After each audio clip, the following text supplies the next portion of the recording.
You're listening to this podcast, so I know you've got a curious mind. Here's a helpful fact you may not know yet. Drivers who switch and save with Progressive save over $900 on average. Pop over to Progressive.com, answer some questions, and you'll get a quick quote with discounts that are easy to come by. In fact, 99% of their auto customers earn at least one discount. Visit Progressive.com and see if you can enjoy a little cash back. Progressive Casualty Insurance Company and Affiliates. National average 12-month savings of $946 by new customers surveyed who saved with Progressive between June 2024 and May 2025. Potential savings will vary. This episode is brought to you by Indeed. Stop waiting around for the perfect candidate. Instead, use Indeed sponsored jobs to find the right people with the right skills fast. It's a simple way to make sure your listing is the first candidates see. According to Indeed data, sponsored jobs have 4 times more applicants than non-sponsored jobs. So go build your dream team today with Indeed. Get a $75 sponsored job credit at Indeed.com/podcast. Terms and conditions apply. I don't need anybody. I'm independent. Yeah? Me too. I'm whatever you said. Independent. What do you say we both be independent together, huh?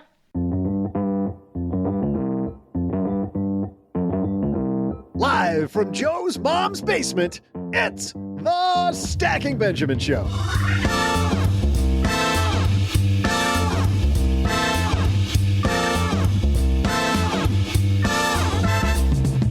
I'm Joe's mom's neighbor, Doug, and today we're recapping all the best financial lessons of 2023.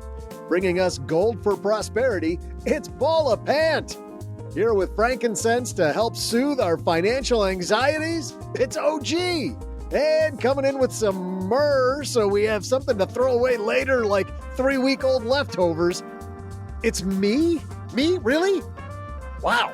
I guess I'm on this one. But that's not all. Halfway through the show, since we're breaking all the rules, we have a new game called Benjamin in Your Box. And now, a guy who'd come down your chimney if he had to bring you the best financial advice. It's Joe Saul Seahigh. So many phrases that we regret already. Hey, everybody, welcome to our last episode of 2023 that's live. We got a big week next week. Oh, sorry. Was that not appropriate? No, it's completely appropriate because, we're bringing it today. We got a really good show. A little recap action. We do. And here to help us recap, the Paula Pant. How are you? Ready to do some recapping? I am great. I am so ready to review the last 365-ish days. Looking at the list of things you might talk about, I was thinking there's a lot of dumpster fire that happened in 2023. And because Len Penzo on our team had a family emergency, neighbor Doug has been nice enough to step in. Doug, you think you're up to it? Nice enough? You literally had my arm behind my back. I'm like, wait, I did what? Twisting my arm. I was like I was getting cuffed. No, we're super happy you're able to do it. But I don't think you know the rules. I mean, you know the announcer person rules. Do you know the participant rules? No, because you always put me on mute whenever I'm done. So Dell PCs with Intel Inside are built for the moments you plan and the ones you don't. They're for those all-night study sessions, the moment you're working from a cafe and realize every outlet's taken, the times you're deep in your flow and can't be interrupted by an auto update. That's why Dell builds tech that adapts to you. Built with long-lasting batteries so you're not scrambling for an outlet, and built-in intelligence that makes updates around your schedule, not in the middle of it. Find technology built for the way you work at Dell.com/Dell PCs. Built for you. You did it again. Every damn time you muted me, and now you're... In business, there is no room for guesswork. Every shipment matters. Every deadline counts. And when you're trying to keep operations running smoothly, the last thing you need is uncertainty. That's why reliability is at the core of USPS Ground Advantage. From the moment your package is first scanned in, it moves through a secure nationwide network, aiding in a timely and accurate delivery. You get near real-time tracking so you can keep up with your shipments. And with affordable upfront pricing, there are no hidden fees or surprise surcharges to throw off your cost sheets. It all adds up to predictable deliveries you can depend on, because knowing your logistics are handled lets you focus on everything else, your customers, your team, and the future you're building. Visit USPS.com/Ground Advantage to start shipping with confidence. USPS Ground Advantage. We mean business. Wow, we made it through that. Doug's here. OG's here. Paula's here. Let's recap 2023. All right, we're just going to take these in order of what you all think are importance. And Paula, let's, in order of what you think are importance, did I say? Yes, what I think in are order important. of what you be think. If what you be think are importance, I think is the correct phrase there. Paula, why don't you kick this off? Let's go. There's a lot to choose from in 2023. What would you like to tackle? Sure. Well, as we all know, or as I hope we all know, Time's Person of the Year is Taylor Swift.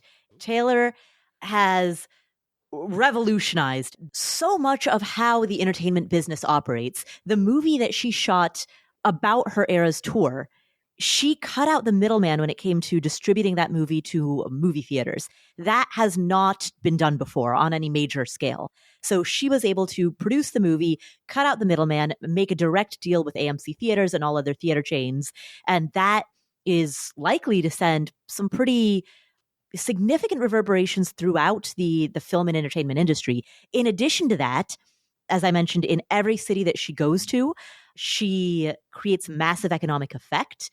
There's a boost to the economy of each city, to the point where leaders in Thailand, in Chile, in countries around the world have begged her to come do shows in their countries because they want economic boost from a Taylor Swift concert. She's also one of the few people who, in a highly polarized environment, pretty much everybody can agree on. She doesn't represent one extreme or another. She's one of the last, or I should say the few, hallmarks of national unity. We covered this story right as it was happening when she was cutting out the middlemen. That's episode 1412. If people want to hear that roundtable episode where we talked about this.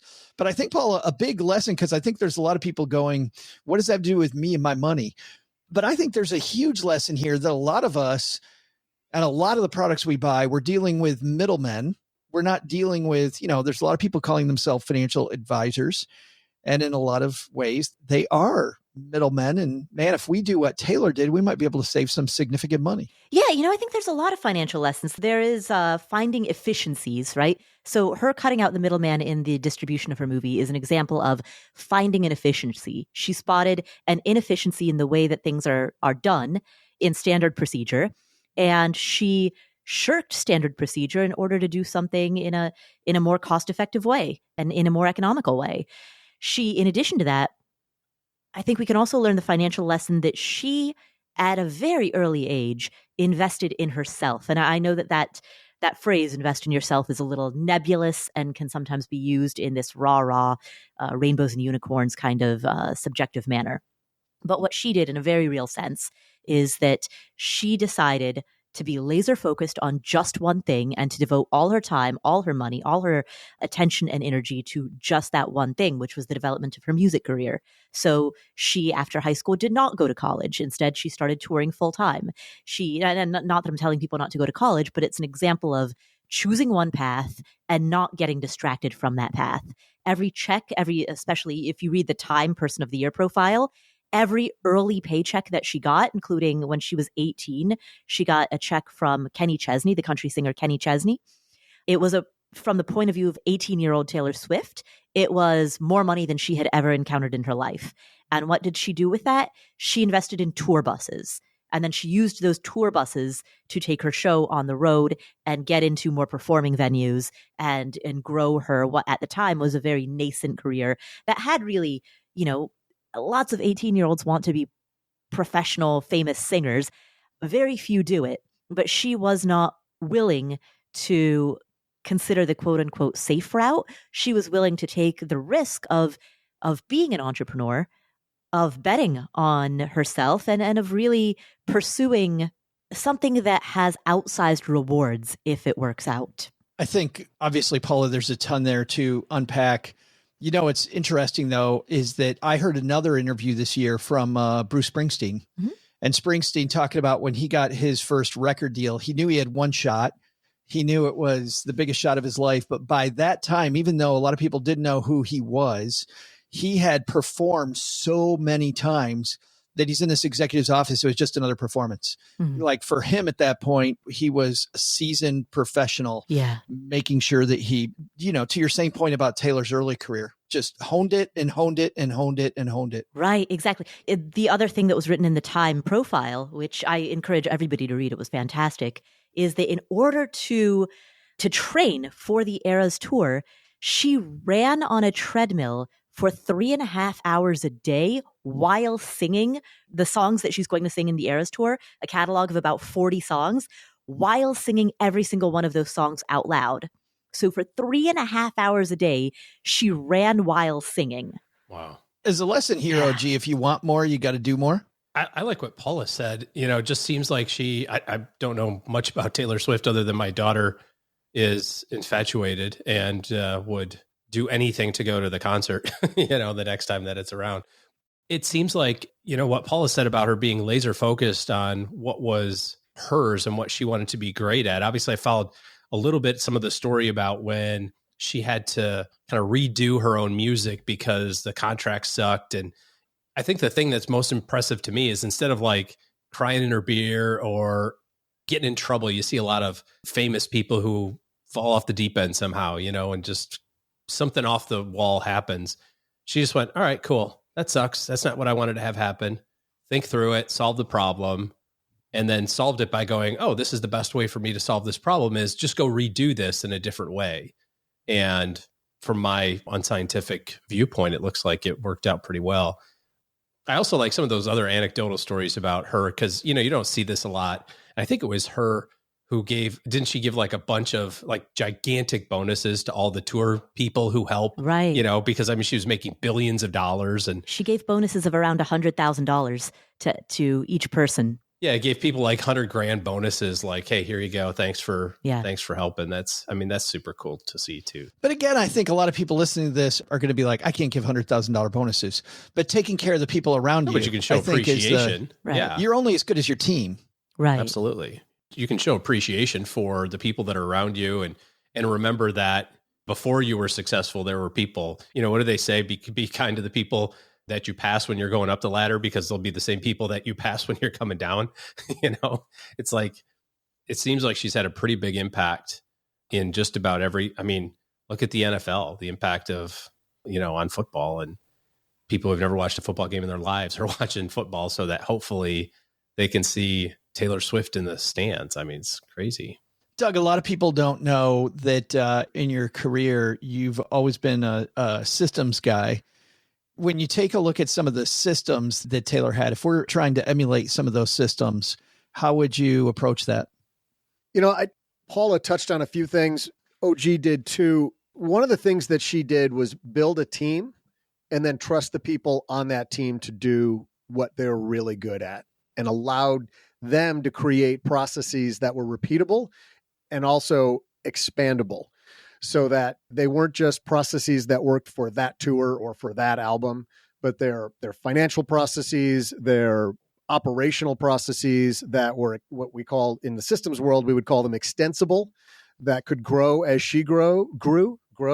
Be growed. I think it's be growed. Be growed. Yeah. She is a business person as much as she is an entertainer. And I think that's what really makes her impressive, that she has both of those skills, because it is really hard to continue to create music that is appealing to a really broad audience, but it's also really hard to keep that going financially. We've heard of so many entertainment acts that have failed, not because of their losing their appeal, but because of their business decisions that they're making. Hall & Oates come to mind. Billy Joel comes to mind, who have lost everything because of business decisions they made, whether it was having the wrong people on their team or investing in the wrong things. And so far, it would appear that Taylor has figured out how to avoid those missteps. An interesting piece of this is when she sidestepped all of Hollywood. I mean, clearly Taylor knows what she's doing, but I also think that points to smart people in her corner as well. You know, I don't think, OG, that Taylor Swift just calls up Disney one day and goes, I'm going around you. I think she's running that by some pretty good people on her team. I suspect so. Yeah. Yeah. Speaking of you, OG, what's an event of 2023 that really you think impacted our Stackers money? From an event standpoint, I liked all the conversation that happened around Charlie Munger's death. I mean, not the fact that he died, but all of the... wow. Yeah. I like the fact that this old man kicked off. I had the under on that one, under 100, and I won by just a couple weeks. Yeah. You look at his life, which obviously got highlighted here over the last, month and a half or whatever. And I'm struck by a couple of things. The fact that he was kind of the silent number two over the more gregarious, certainly more face of the organization, Mr. Buffett. The fact that he was more successful than Warren Buffett going into their partnership, which I thought was kind of interesting by 1/10 of a point, I guess. And the credit that he gets now for changing the whole direction of their organization, which, Warren Buffett's not shy about giving praise and making sure that, he's pretty humble also, as humble as you could be with $100 billion, I guess. But some of the lessons I think that the two of them together, and as we're, learning more about Charlie Munger's role in this whole thing, the lessons that the two of them had around making smart decisions with your money, making smart decisions from an investing standpoint, and basically holding on to stuff forever. They both lived in their own houses that they bought, in 1950, whatever, 1960, whatever. They were both going to the office every day virtually, which I don't know that I feel like work until I'm 99, but I bet that some of the fact that he worked until 99 was the fact that he made it to 99. You know what I mean? Yeah. He was doing what he liked to do. He was obviously financially independent decades and decades and decades ago, and yet he still went to work every day. And I don't think that he went to work for the pursuit of more. It's not like he was like, what do you mean I've only got $1 billion? I can't retire on that. I need a $2 billion. I got to keep hustling and get my side hustle going to optimize my, that's not why he was working. He was working because he liked what he was doing and he felt convicted in the daily activities. And I look back on my grandfather, who has now been passed away for almost 7 years. Grandpa was 97 when he died. I think that a lot of the reason that he was healthy and well and, had a great life was because he had all sorts of stuff going on. He wasn't the proverbial retiree of, I'm just going to sit on the rocking chair and, watch the sun go across the sky from my porch. And I see a lot of comments on Reddit and all this other sort of stuff about financial independence. I can't wait to leave this crappy job and get the heck out of here. And well, what are you going to do? So you got $2 million in the bank. That's great. High five. But now what? You can't stop doing stuff when you're 40. You have to keep growing. I think that the more we recognize that phrase of like, if you're not growing, you're dying type of thing, makes a lot of sense. It works in everything, in fitness and money. Yeah. I mean, how hard is it to be in shape when you're 46? It's like if you didn't do this stuff when you were 36, it's a lot harder at 46. And I can't imagine what it's like to be you old guys. Like, my God, you must. You either just mail it in every episode. I am what I am at this point, you know? My word. Well, we know that you mailed it in, baby. Yes. Well, noted. It's very obvious.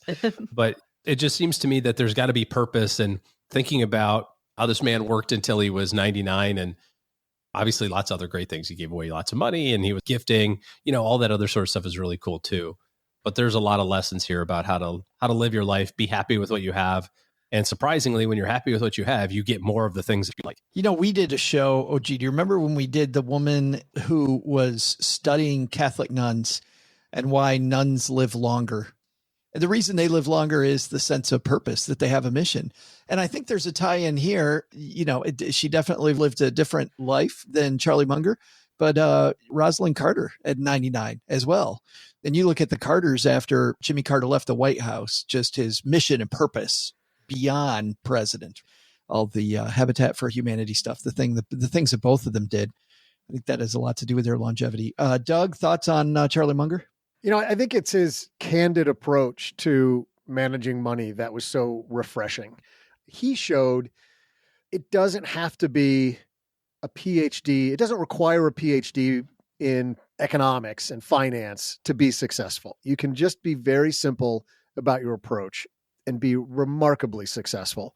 That's what I think made him so appealing. You know, he dressed it down for sure. He did not try to make it sound like you had to be a genius to be successful. And I think that really helped everybody in our community for sure. He definitely stuck to his guns, Doug, and he had an opinion. I mean, I love in our tribute to him after his death, just that snippet of him, you know, his thoughts on crypto crappo. He called it like he definitively had a point of view. Paula, your thoughts on Munger? He brought an immense amount of wisdom into money management and into the world of finance. So many people, I don't think people actually think this once they go like deep into finance or personal finance, but I think people at the beginning, people who may only have a superficial understanding of the fields of business or finance might think that it's only about money. You know, a superficial understanding of it leads to the assumption that the field itself is superficial.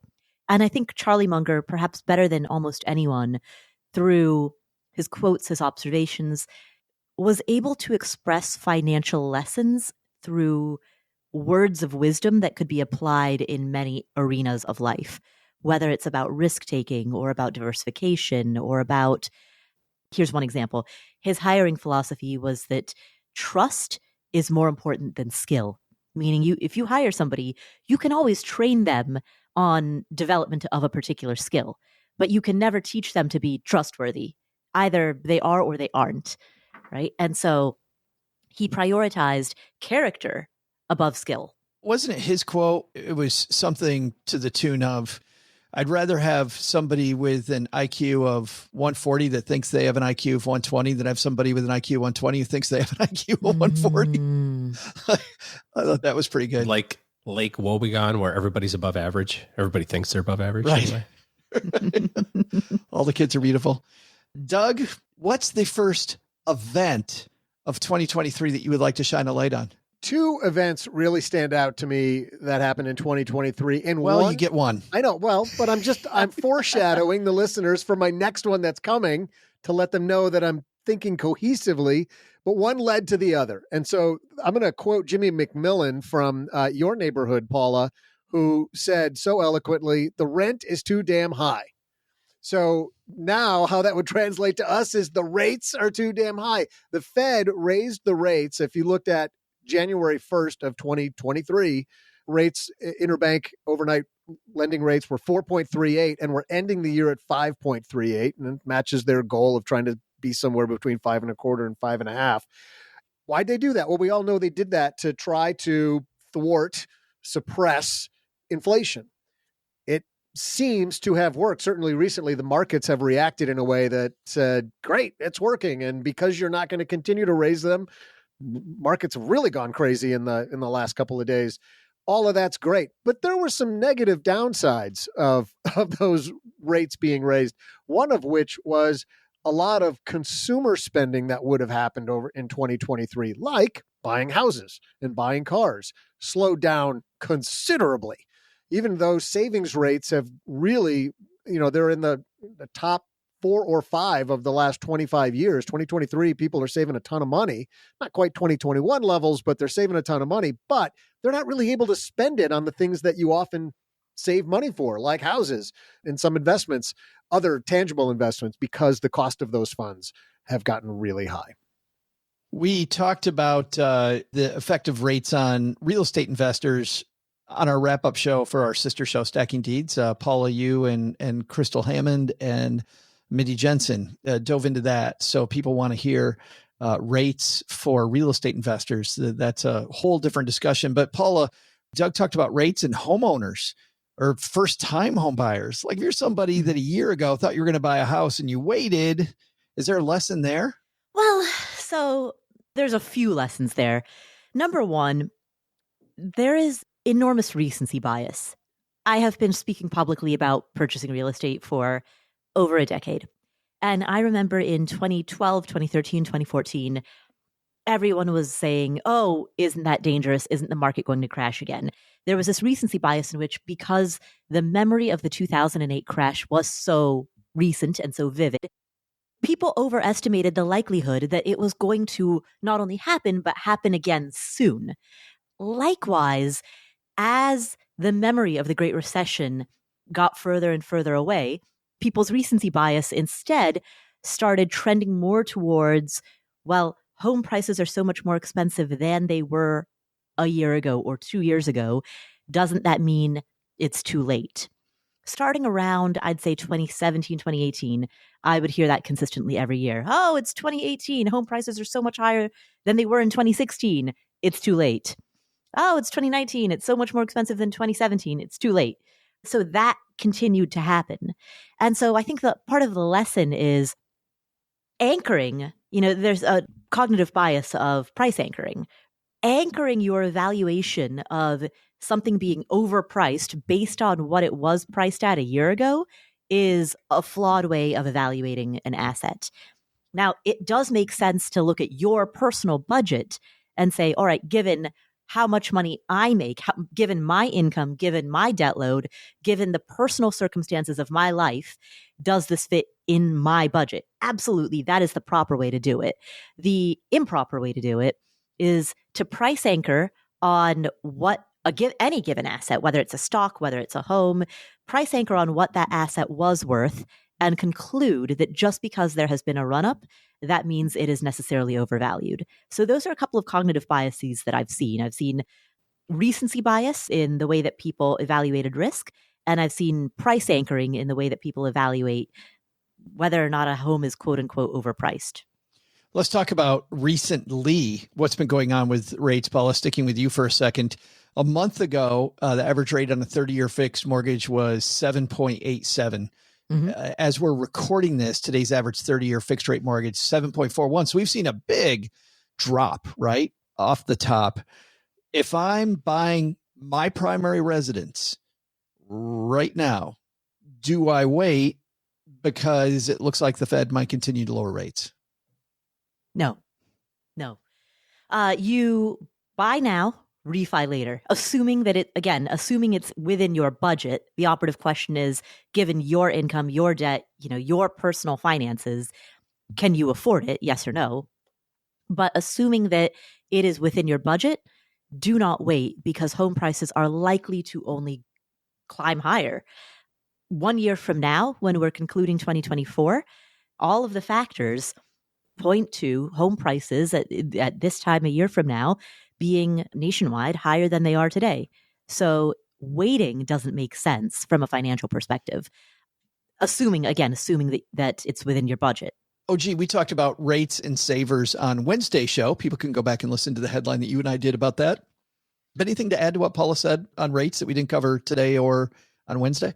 I think the other thing to think about is if you believe that the rates are going to go down or at least stay the same for the foreseeable future, but probably trend down over time, then the only logical conclusion is that the house prices have to go up to match that.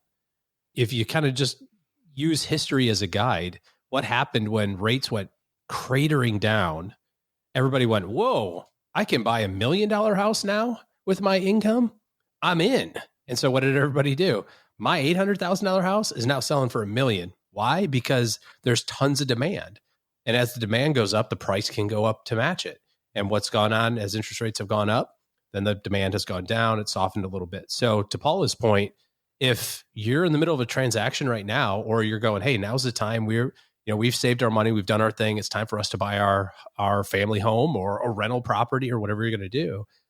I don't like necessarily using the maxim that you hear from realtors, but I've heard people say, you buy the house, you rent the rate. And that's kind of true when it comes to interest rates that are not 2.5%, which, by the way, probably won't ever happen again. So back to Paula's point, who so eloquently said it already, there's just so much recency bias there. And I actually saw this the other way, because I had a friend of mine who bought a house and it was like at 6.5 or 6.3 or something was the interest rate. And she was just, oh, gross. I can't believe I got this crappy rate at 6.3 and all of my friends are at 5 and this is so horrible. And you fast forward a year, and she's like, boy, am I happy I got that 6.3 rate. All those suckers are at 7.5 right now. Woo, look at me. I'm at 6.3. Look at all the money I'm saving. It really is kind of a recency type thing. So if it's the time, it's time and it's a good deal, make it happen. Can I say one other thing about the housing market? I have this theory. So you know how right now there is a disconnect between public sentiment about the economy versus actual data about the economy. If you look at economic data, we're doing really well. Productivity is high. Unemployment is at a 50-year historic low. GDP is great. I mean, economically, all of the data shows that the US is incredibly, incredibly strong. But public sentiment about the economy is very pessimistic, very negative. And so why is there such a disconnect between the two? Many people, I've listened to a lot of pundits who have tried to offer hypotheses about this. And the most common explanation that I hear are pundits saying, hey, inflation, it may be slowing, but it hasn't reversed, which means prices are still significantly higher than they were a year ago or 2 years ago, and wages have not kept up with it. And so although economic data may be strong, the gap between people's wages and and their purchasing power is causing a lot of this pessimism. I've heard that explanation many times. I'm not sure. I don't really know if that's a complete explanation or not, particularly given that consumer spending is high, given that people are going to restaurants more often than they were previously. But I have this theory that the reason there is so much pessimism right now is because of the housing market. What's happening is that existing homeowners, 82% of whom have a mortgage interest rate below 6%, that is of mortgaged homeowners, I think those existing homeowners feel stuck, right? Because their mortgage interest rate is sub 6%, they don't feel as though they can move. They're incentivized not to move, and so they feel stuck. And when people feel stuck, when they feel a lack of mobility, they feel as though they are in a bad economic situation. Meanwhile, people who do not yet own homes, prospective first-time home buyers, feel priced out of the market because they're hit by the double whammy of the price run-up that happened in 2000 combined with the interest rates of today. So you've got people who are current, prospective first-time home buyers who feel priced out, and you have existing homeowners who feel as though they can't transact and therefore they lack mobility and they're stuck. And I think that combination is why there's so much pessimism, even in a time of robust economic data. I think there's another piece of this, though, that is a harbinger, though, Paula, of maybe not so great times coming. You look at the debt load of the average person in the United States. I feel like the average person is still living like it was a year ago. Like inflation has not gone up. Interest rates haven't gone up. And so I'm living this lie and I'm just mortgaging it using credit versus changing my budget. I don't know, but I think that piece of data just looks a little doom and gloomy to me. Right. There's so many other headlines there. Well, we're going to have 3 in the second half of this show, but if you are a longtime listener of Stacky Benjamins, you know, here is where we put our usual trivia game. But the trivia game ended last week with Len Penzo as our winner for 2023. I have his trophy. See, it says Len. Wow. Are you holding it hostage until he, or are you sending it out? No, I just, it's a busy time of the year. The year isn't over yet. You don't send it to him until 2024. Until he gets it. He can't put the crown on his head until January 1. It was nice of you, OG, to re-engrave it, have it engraved with his name on it. It says you're the best. You can't see that, but it says you're the best. Aww. Mine came full of Hershey Kisses, but alas, his will not. Somebody ate them? They were eaten. We're not going to point fingers. We're not going to name names. Somebody may have. So we know that Len, in our first episode of next year's competition, is going to guess first. But who's going to guess last? Well, the winner of today's special competition is going to do that. We have a game I've been waiting to play for a long time. This is a game to see who gets to guess last to kick off next year. It's a game called Benjamin in the Box. It's a bluffing game. Paula, you up to play? I am so ready to play and win. OG ready to play? No idea what you're talking about, but yes. Well, here's how it works. What I'm going to do in just a second is I'm going to send you both emails. And in that email, I'm already losing. One of you will have the word Benjamin and the other has nothing. But neither of you look at your emails until I tell you. All right. So I am sending you both emails. And the email subject line says, is there a Benjamin in your email box? There goes the one to Paula. Do not look at it. Here goes the one to OG. Now, OG, you are going to get to look at your email, and Paula cannot look at hers. The goal is to end up with the Benjamin in your box. Paula, have you ever had that goal before? Can't say I have. This whole thing was a setup for that line. It was 100%. I guarantee. He's like, how do I put this in there? Oh, look what you did.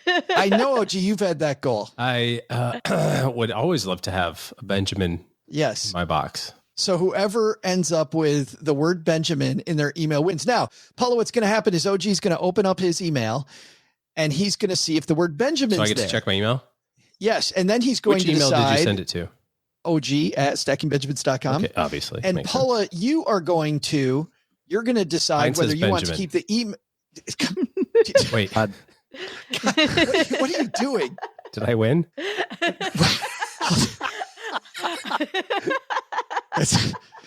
Oh boy. I assume I was supposed to guess whether or not his says Benjamin. If it really had it. Well, so Paula, what's going to happen is, because I'm not going back. Okay. We're just going to play the game. Paula, your goal is to either keep the email that you have or take the one that OG has. OG, you very well might have wrecked the game. We don't. He could be bluffing. We don't know. It might not said Benjamin, and he could just be playing dumb. Right? We don't know. He can be smart on Thursdays sometimes. All right. Am I supposed to make the decision right now? I generally think that OG just doesn't like to listen to the rules to anything that we do. I think Paula might be thinking about OG's long history. No comment. All right, Paula, would you like to keep your email or would you like OG to forward Benjamin to your box? I don't know what you guys are laughing at. I have no idea. This is a bluffing game about email. Obviously. Paula, would you like your email or do you want OG to forward his? I would like OG to forward his email. OG, forward your email to Paula. Here you go, Paula. And here's OG forwarding the email to Paula. Now, you each get your email. So, Paula, do you have the email? Can I look at mine? I can look at mine? No, look at the one OG just forwarded to you. All right. Who's going first? Whoa. Her mouth was agape. What happened? What happened? Whoa. I got played. Wow. There is no Benjamin in your box. Wow. Whew. Congratulations, OG. Thank you. I always wanted a Benjamin in my box. OG will be going last. It's like Christmas at my mom's house where my mom's like, how much money do you want for Christmas this year? And I'm like, but you're charging it to my Amex card. So this is a little weird.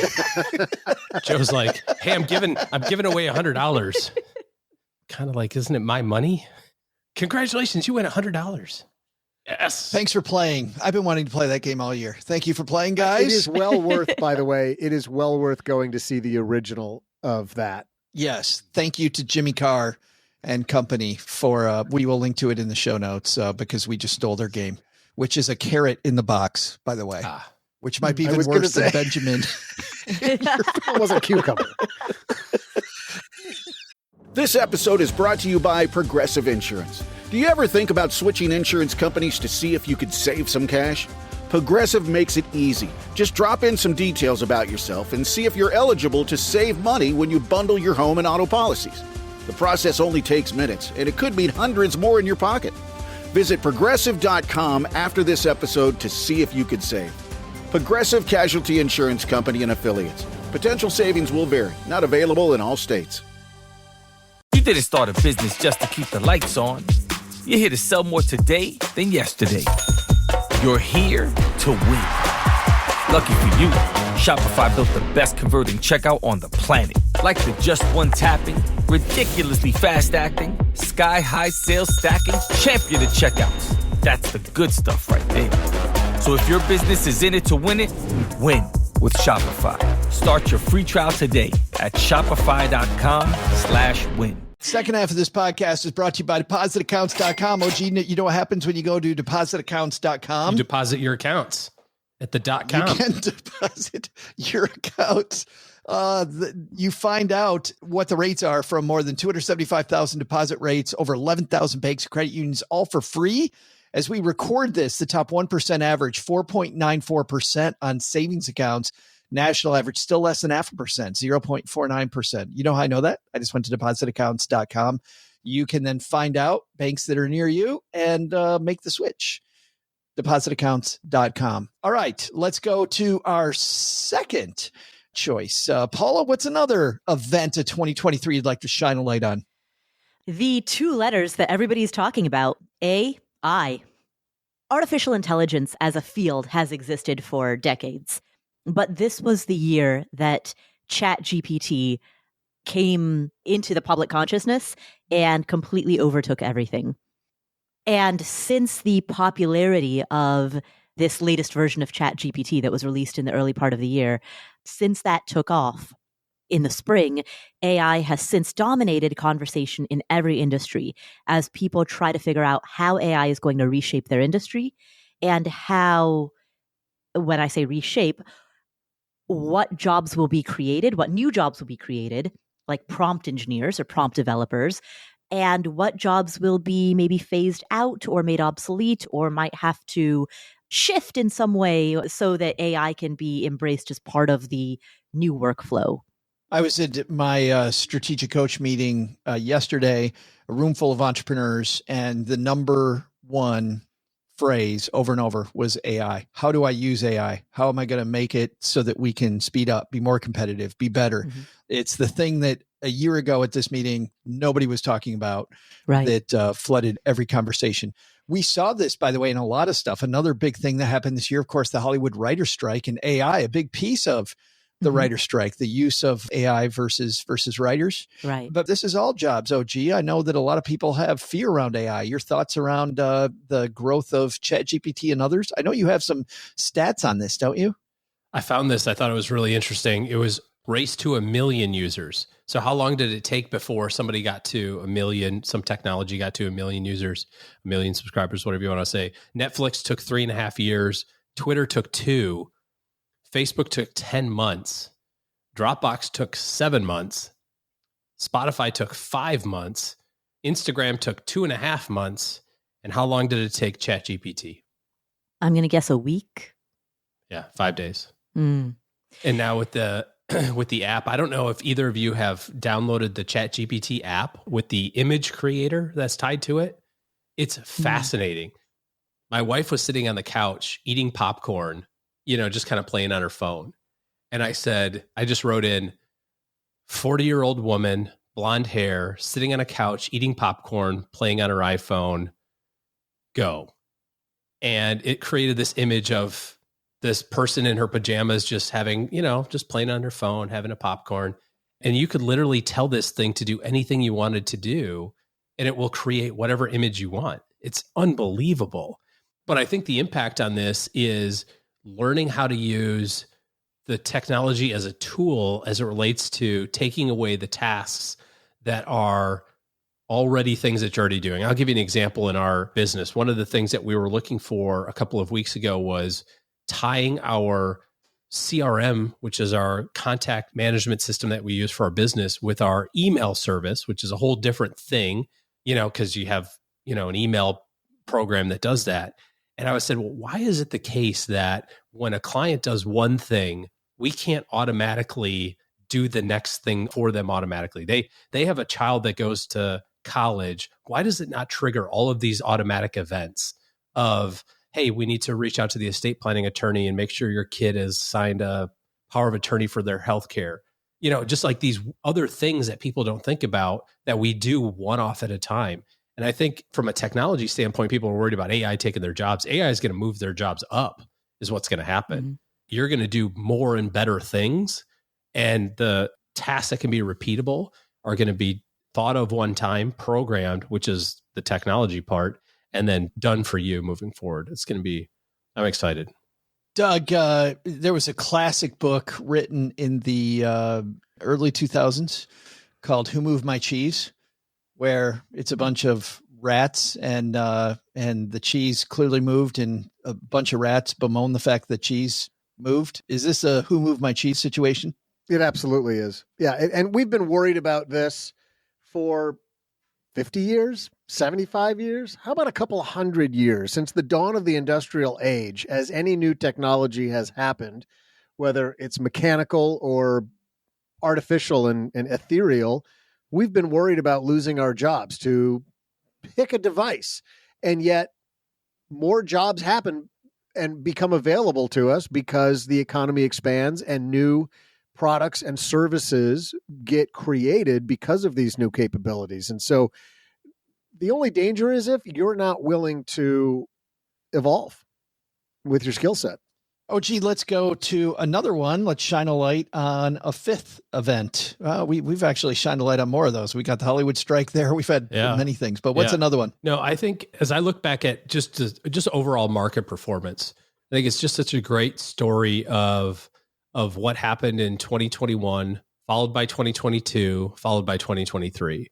And it's such a great microcosm of things are great, things are not so great, things are great again. And if along the way you made the decisions from an investing standpoint based on the results of the previous year, you would have always been wrong, right? If you would have said, oh my gosh, 2021 was awesome, I'm going to dump all my money in now, January 1st of 2022. And then you waited until the end of 2022 and looked, you would have said, oh my gosh, I'm down 25%. This sucks. I'm taking all my money out. And now we sit here today, dang it, I'm up 23%, or the market's up 23%. So it's just such a great example in such a short period of time of the day-to-day ups and downs, the fluctuations of what happens in the market have no bearing on long-term outputs or long-term outcomes.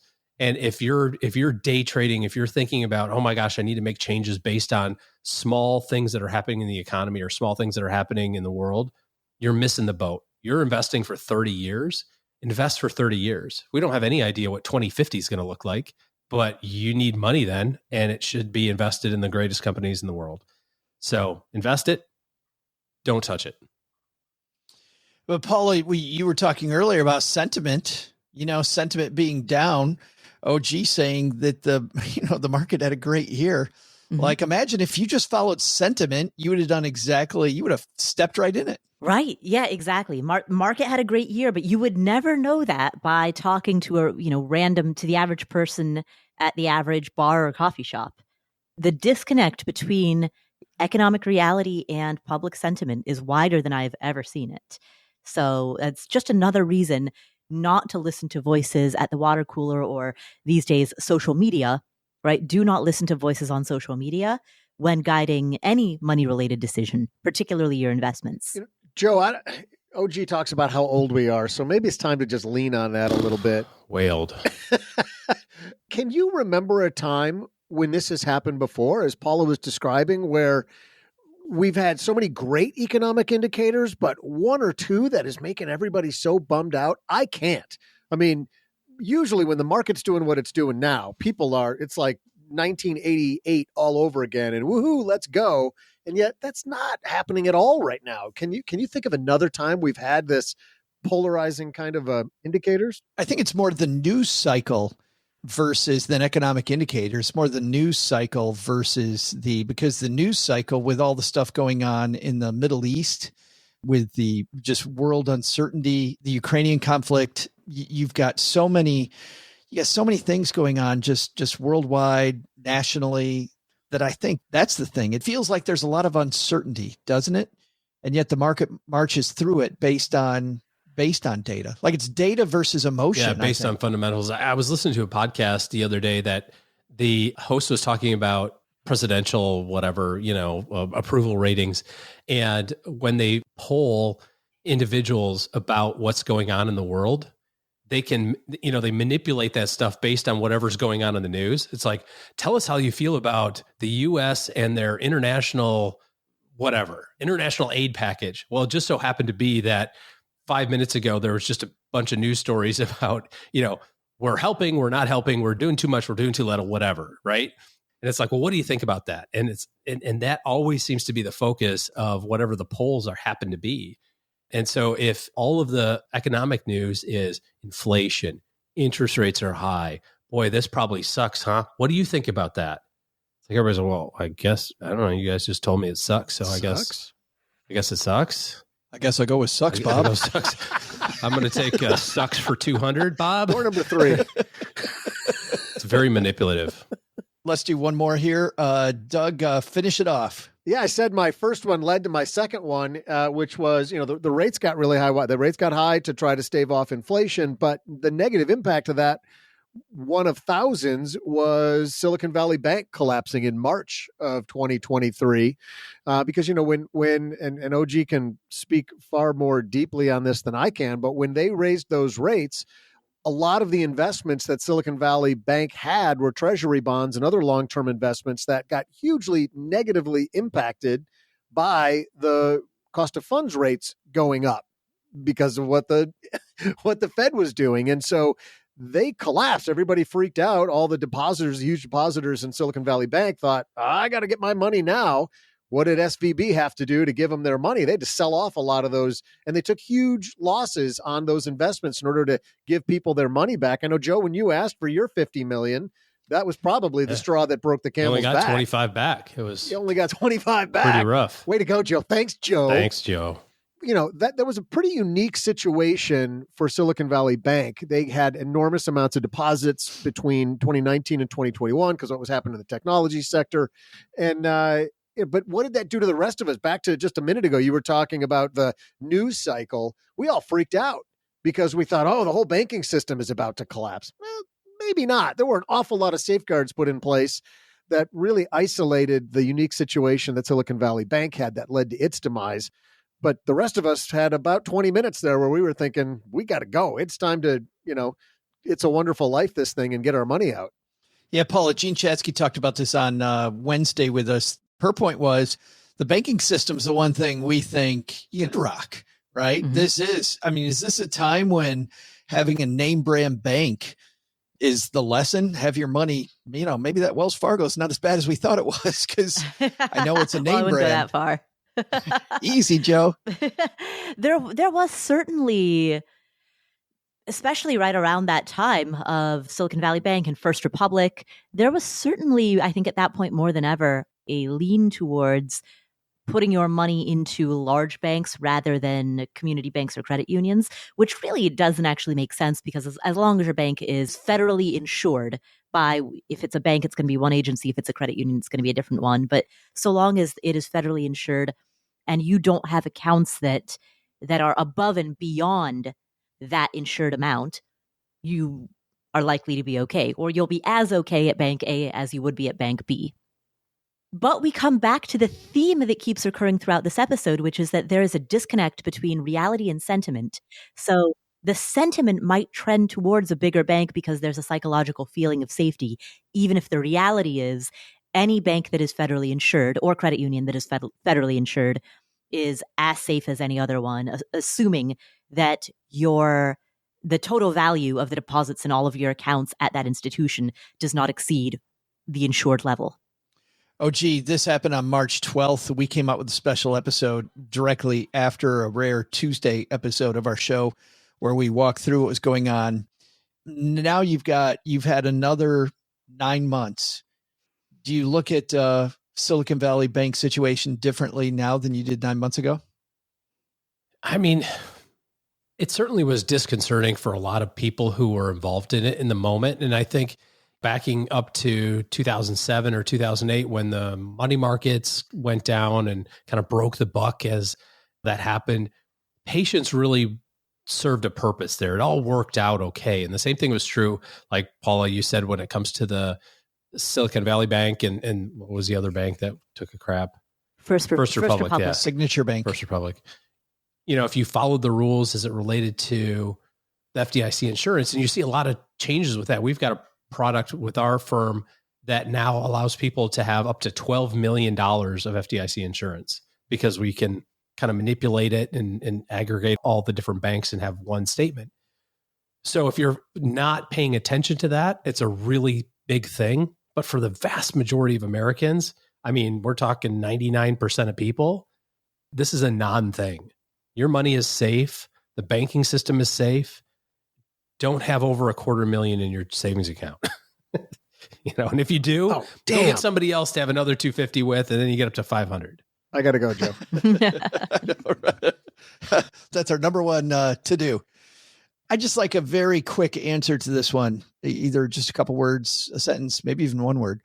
Optimistic. Your thought about 2024. Optimistic, pessimistic. Paula, start with you. Optimistic or pessimistic? Absolutely optimistic. So every indicator is that the economy is strong and will continue to be strong. Unemployment is low, which means jobs are prolific. There's innovation happening across a wide range of industries. There's enormous GDP growth, and we've seen a steady pattern of that.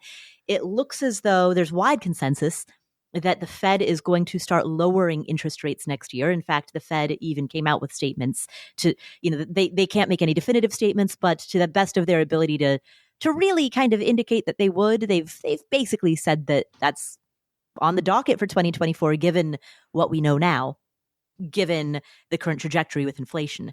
So the only thing that people are really arguing about is, when will they start lowering rates? Is it going to be Q1, Q2? That's the debate. The debate is not if, the debate is when. So with all of that together, we've got every reason for optimism. Joe, there's no spaces between the words she's saying, so that was all just one word. That's a lot for one word. Give me one word, maybe a phrase. Or... sorry. I thought you were running for president there like Doug. Sorry, I missed that part of the directions.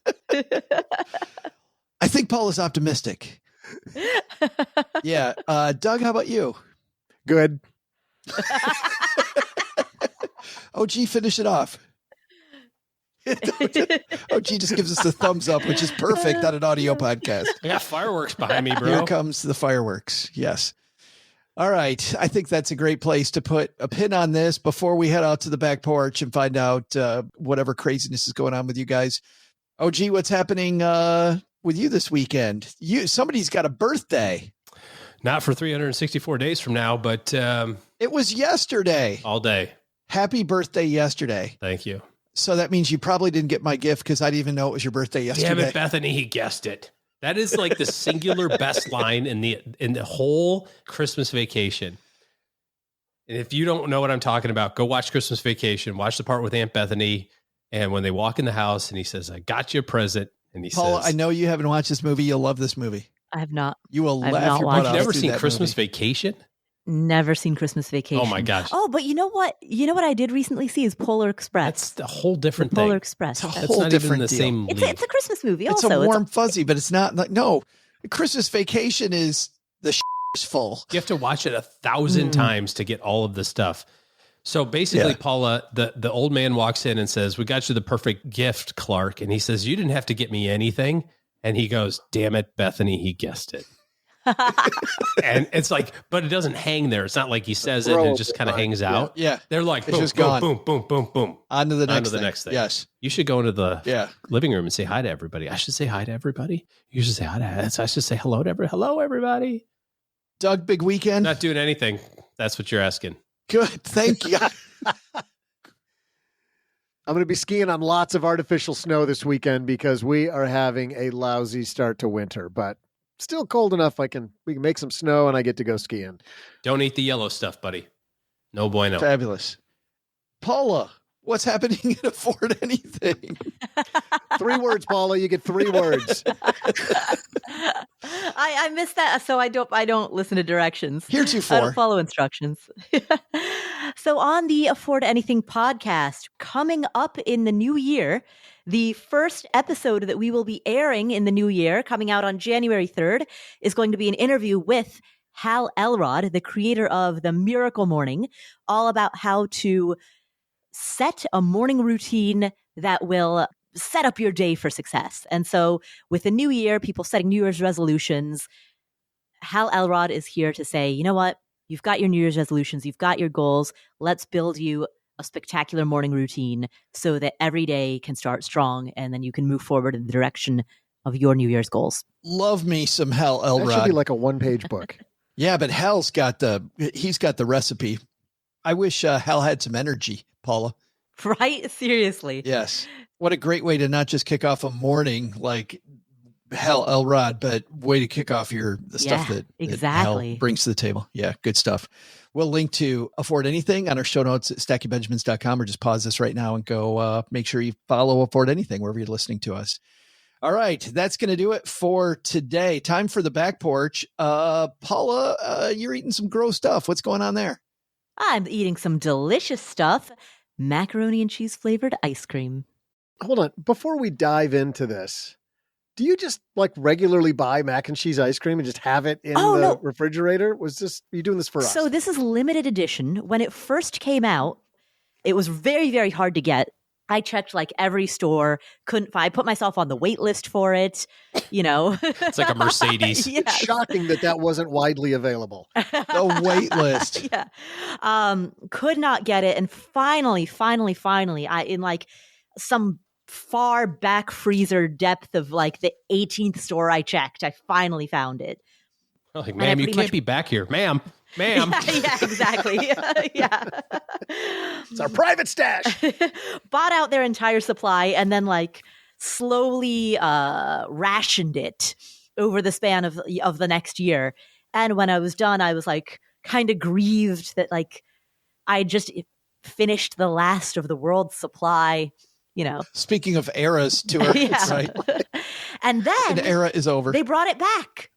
Back. Hallelujah. Yeah. Hallelujah. I suspect it might have succeeded so much. It devalued the whole thing. All of a sudden, it's all over the market. You can get that crap anywhere. It may have succeeded so much that I suspect they might bring it back seasonally, because I noticed they brought back the mac and cheese ice cream right around Thanksgiving, which was also when they rolled out the sweet potato casserole ice cream. So I suspect. Wait, stop. Yeah, what? yeah, sweet potato casserole ice cream. Oh, God. Oh, God. Yeah, of course. Yeah. All right, that's scintillating and gross. Doug, let's get out of here before I throw up in my mouth again. Doug, what should we have learned today, or what's our thing? What's our thing? What's our thing? I know. Wrap it up. Well, Joe, here's your thing. First, take some advice from our panel. The news matters, except when it doesn't. Sometimes when big stuff happens, whether it's financial or not, you need to decide if and how that might affect your long-term plan. If it doesn't, just let it flow by you. Second, if your plan includes making a large purchase, don't let recency bias prevent you from buying that house. Even though mortgage rates are higher, that might also mean that housing prices are suppressed. Consider moving ahead anyway and refinancing when rates come down.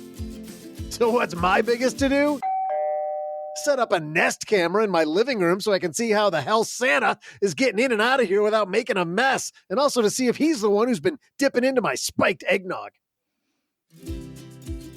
Thanks to Paula Pant for hanging out with us today. You'll find her fabulous podcast. Fabulous. You'll find her fabulous podcast, Afford Anything, wherever you listen to find a podcast like ours. This show is the property of SB Podcasts, LLC, copyright 2023, and is created by Joe Saul-Sehy. Our producer is Karen Repine. This show was written by Lisa Curry, who's also the host of the Long Story Long podcast, with help from me, Joe, and Doc G from the Earn and Invest podcast.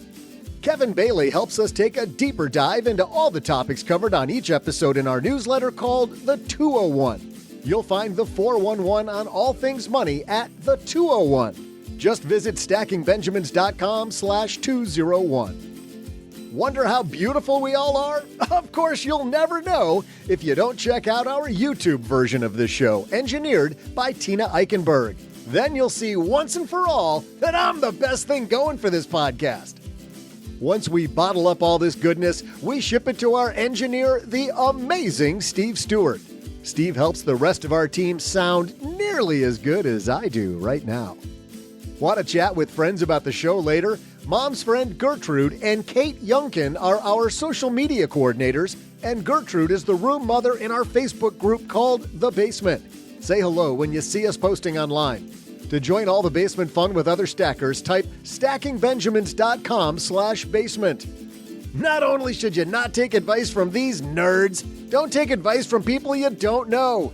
This show is for entertainment purposes only. Before making any financial decisions, speak with a real financial advisor. I'm Joe's mom's neighbor, Doug, and we'll see you next time back here at the Stacking Benjamin Show.